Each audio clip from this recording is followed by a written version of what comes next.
знаеме ние дека кај нас се води голема дебата околу тоа дали беше подобро да се оди на Солун или да се оди на... Да. Реалните услови се сосема нешто друго. Политички, целата таа акција околу дењето на Срем е направена политички.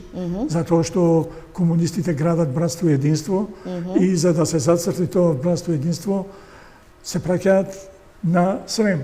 Дали било можно да се оди на Солун? Според мене, ја кажувам, оно што сум го истражувал, што сум го читал, било реално.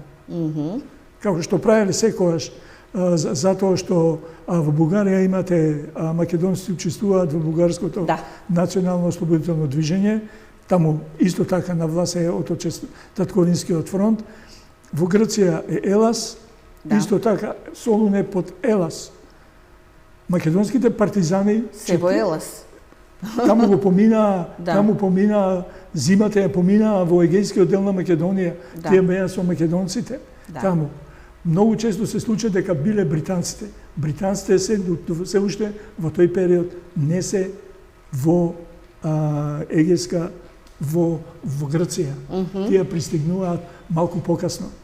Значи, затоа има една реченица на Черчил која што употребува до еден лорд, Блекбери, кој што му вели да си ги пуштиме нозите колку што не е долга чергата.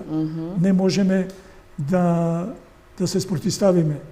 Меѓутоа, овде е реакцијата на Тито, кој што знае дека македонците сакаат да одат на Солун.